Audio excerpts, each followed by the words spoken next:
انسان کی زندگی میں کچھ چیزیں ایسی ہوتی ہیں جو بے پناہ پریشانی پیدا کر دیتی ہیں۔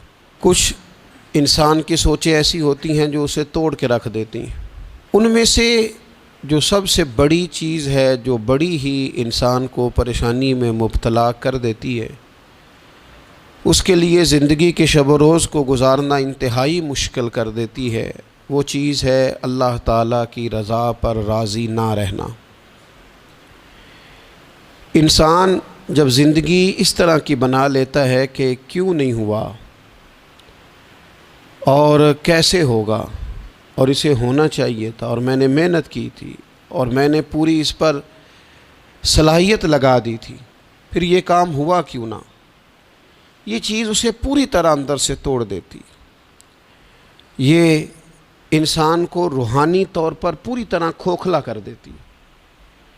اللہ تبارک و تعالیٰ کے بندے کی شان یہ ہوتی ہے کہ خوشی ہو، غمی ہو، راحت ہو، تکلیف ہو، نعمت ملے نہ ملے، الغرض ہر اچھی اور بری حالت پر وہ جو پوری طرح رب کی رضا پہ راضی رہتا ہے، اللہ تعالیٰ اسے سکون عطا فرما دیتا ہے۔ شکوہ نہ ہو، واویلا نہ ہو، شور نہ ہو، پورے طور پر جو بندہ رب کی رضا پہ راضی رہے، اس کے فیصلوں کو تسلیم کرے، ہر حال میں اللہ تبارک و تعالیٰ کی رضا پہ راضی رہے۔ ہاں ایک چیز ہے کہ وہ گناہوں والی زندگی پہ راضی نہ ہو، ظلم و ستم پر راضی نہ ہو، اس کو چھوڑنے کی، توڑنے کی کوشش کرے۔ یہ میں بات کر رہا ہوں دنیاوی معاملات کے اندر، رزق کے حصول کے معاملات، صحت اور بیماری کے معاملات، عروج اور زوال کے معاملات، ان معاملات میں پوری طور پر وہ اپنے رب کی رضا پہ راضی رہے۔ ایک ہے اللہ تعالیٰ کا بندے سے راضی ہونا، وہی بڑا ضروری ہے۔ رب جب تک راضی نہ ہو اتنی دیر تک زندگی میں قرار نہیں، مسلمان کی کامیابی نہیں۔ ایک ہے اللہ تعالیٰ کا راضی ہونا، وہ بھی بڑا ضروری ہے، اور ایک ہے بندے کا راضی ہونا، وہ بھی بڑا ہی ضروری ہے۔ ہماری زندگی کو کھا گئی یہ چیز کہ میں غریب ہوں تو امیر کیوں نہیں ہوں، میں بیمار ہوں تو تندرست کیوں نہیں ہوں، میری شہرت کم ہے تو زیادہ کیوں نہیں ہے، اس کاش کو، کیوں کو۔ حضرت عبداللہ ابن مسعود رضی اللہ تعالیٰ عنہ فرمایا کرتے تھے، میری زبان پہ انگارہ آ جائے اور جل جائے، وہ اس سے بہتر ہے کہ میں یہ کہوں کہ یہ کام ایسے کیوں ہوا ہے یا ایسے کیوں نہیں ہوا۔ میرے رب نے جو کیا ہے، جس وقت کیا ہے، جس کرم سے کیا ہے، اس نے بہتر ہی کیا ہے۔ اللہ تعالیٰ کی رضا پہ راضی رہنا، اس کے فیصلوں کو تسلیم کرنا، مقام تسلیم و رضا پہ رہنا۔ قرآن مجید میں نا اہل ایمان کی جو علامت بیان کی ہے، اور جگہ جگہ صحابہ کرام علیہم رضوان کے لیے جو لفظ آیا ہے وہ بڑا قابل غور ہے۔ وہ لفظ یہ ہے کہ رضی اللہ عنہم ورضوا عنہ، فرمایا وہ لوگ ہیں کہ اللہ ان سے راضی ہے اور وہ اللہ سے راضی ہیں، وہ بھی اپنے رب سے بڑے راضی ہیں۔ مقام تسلیم و رضا ہے، رضی اللہ عنہم ورضوا عنہ، اللہ ان سے راضی ہے اور وہ، یہ سورۃ المائدہ ہے۔ تو رب کیا فرماتا ہے؟ ذالک الفوز العظیم، یہ بہت بڑی کامیابی ہے کہ بندہ اللہ سے راضی ہو اور اللہ اپنے بندے سے راضی ہو، تو ذالک الفوز العظیم، یہ بڑی کامیابی، یہ زندگی میں روحانی طور پر مضبوط ہونے والا کام ہے۔ ہمارے ہاں لوگوں نے نا صوفیاء کی، اللہ والوں کی، پیروں فقیروں کی یہ ڈیوٹی سمجھی ہوئی ہے کہ جو بندہ بھی جائے گا نا، جی میرا کاروبار نہیں چلتا، تو ایسا تعویذ دیں گے کہ او ہو لہراں بہراں ہو جان گیاں، خیر ہو جائے گی، اسی وقت گلے میں رکھیں گے اور ٹپ ٹپ پیسے گرنے شروع ہو جائیں گے۔ لوگ سمجھتے ہیں یہ ڈیوٹی ہے اللہ والوں کی، حالانکہ یہ کام بھی اللہ والے کریں گے، دعا کریں گے، لیکن رب کے بندے کی اصل ڈیوٹی تو یہ ہے کہ وہ بندے کو رب کی رضا پر جینے کا طریقہ بتائے۔ وہ اسے کہے کہ وصل اچھا ہے نہ فراق اچھا ہے، یار جس حال میں رکھے وہی حال اچھا ہے، یار جس حال میں رکھے وہی حال اچھا ہے۔ مارو مارو مینو مار مکاؤ، میں کوئی عذر نہ پیش لے آواں، تو جے سونا ہی میرے دکھ وچ راضی، جے سونا ہی میرے دکھ وچ راضی، تو پھر سکھ نو چلے ڈاواں۔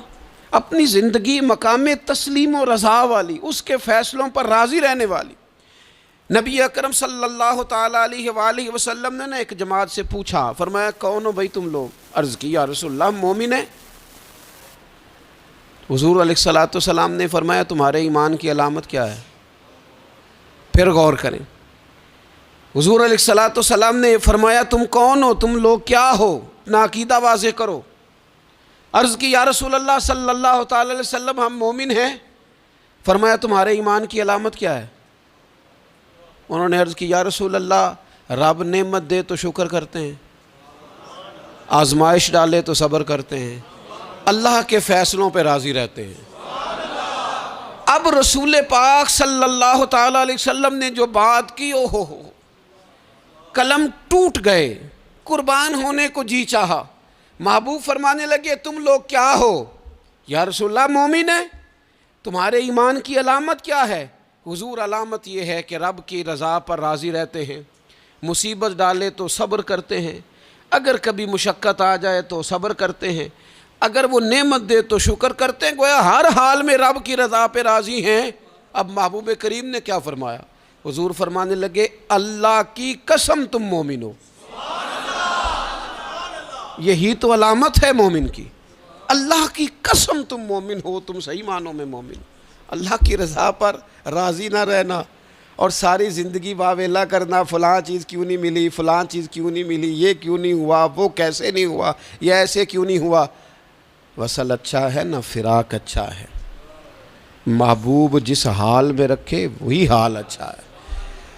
اپنے آپ کو اللہ تبارک و تعالیٰ کی رضا میں ڈھالنے کی کوشش کریں، اپنی طبیعت کو مائل کریں، اور اگر یہ نصیب ہو جائے اللہ کی رضا پہ راضی رہنا، تو یہ صرف اللہ کی رضا پہ راضی رہنا نصیب نہیں ہوگا، سکون بھی نصیب ہوگا، سجدوں کی لذت بھی نصیب ہوگی، قرآن پاک کی محبت بھی نصیب ہوگی، محبوب پاک سید عالم صلی اللہ تعالیٰ علیہ وآلہ وسلم کے دین پر عمل کرنے کا جذبہ بھی بیدار ہوگا۔ آپ یقین کریں زندگی خوشی خوشی گزر جائے گی، کوئی لمحہ تکلیف نہیں دے گا، کوئی بندہ تکلیف نہیں دے گا، کوئی آزمائش پریشان نہیں کرے گی، آنے والا کوئی دکھ بھی دکھ نہیں رہے گا۔ اگر رب کی حضرت عبداللہ ابن عباس رضی اللہ تعالیٰ عنہ ارشاد فرمایا کرتے تھے قیامت کے دن سب سے پہلے ان لوگوں کو جنت میں داخل کیا جائے گا جو ہر حال میں اللہ کی رضا پہ راضی رہتے تھے۔ سب سے پہلے ان لوگوں کو جنت میں بھیجا جائے گا، کیوں کہ راضی ہیں رب کی رضا پہ۔ اس نے جہاں رکھا ہے، جس حال میں رکھا ہے، اس نے کرم سے ہی رکھا ہے، اس نے فضل سے رکھا ہے، تو رب کی رضا پہ راضی رہیں، اس کے فیصلوں پہ راضی رہیں۔ وہ جس حال میں رکھے، جس مقام پہ رکھے اور جس معیار میں رکھے۔ یہ دیکھیے یہ آیت کریمہ ہے قرآن مجید کی، سورہ بقرہ کی آیت نمبر 216 ہے۔ یہ نا بہت بڑا فلسفہ ہے رب کی رضا پہ راضی رہنے کا۔ یہ آیت کریمہ میں سمجھتا ہوں اگر کسی بندے کو پوری طرح یہ سمجھ آ جائے نا، تو پھر عقیدہ توحید بھی پکا ہو جائے گا، اس کا نظریہ اپنے رب کی رضا پہ مستحکم ہو جائے گا۔ اللہ تعالیٰ نے کیا ارشاد فرمایا، ذرا انداز دیکھیے رب کریم کا اپنے بندوں پر کرم کرنے کا اور سمجھانے کا۔ فرمایا کتبہ علیکم القتال وہو کرہ لکم، تم پر نہ جہاد فرض کیا گیا اگرچہ وہ تمہیں ناگواری ہو، چاہے تمہیں اچھا نہ لگے۔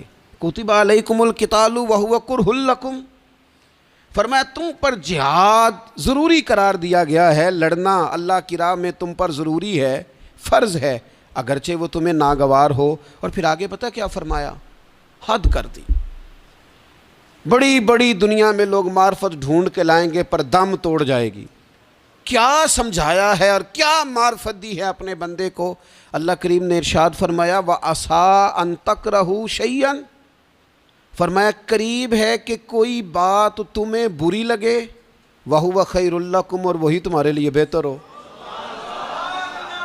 تمہیں ناگوار گزر رہی ہے اور وہ تمہارے لیے بہتر ہو۔ اور فرمایا وَعَسَىٰ أَن تُحِبُّوا شَيْئًا وَهُوَ شَرٌّ لَكُمْ، اور قریب ہے کہ کوئی بات تمہیں بڑی پسند آئے اور تمہارے حق میں بری ہو۔ تو جئیں کیسے، گزارا کیسے کریں؟ رب نے خود فرمایا گزارا اس طرح کرو کہ واللہ یعلم وانتم لا تعلمون، اللہ جانتا ہے تم نہیں جانتے، لہٰذا وہ جو تمہارے حق میں فیصلہ کرے اسے قبول کرو، جیو جیو اس طرح جیو، یہ جان کر جیو، اس کو پڑھ کر جیو، اس کو دل پر لکھ کے جیو کہ واللہ یعلم وانتم لا تعلمون، اللہ جانتا ہے تم جانتے نہیں ہو۔ تو رب جو جانتا ہے وہ تمہارے حق میں وہی فیصلہ فرماتا ہے، جو بہتر ہوتا ہے وہی تمہارے حق میں فیصلہ کرتا ہے۔ یہ آیت مضبوط کرتی ہے بندے کو، طاقتور کرتی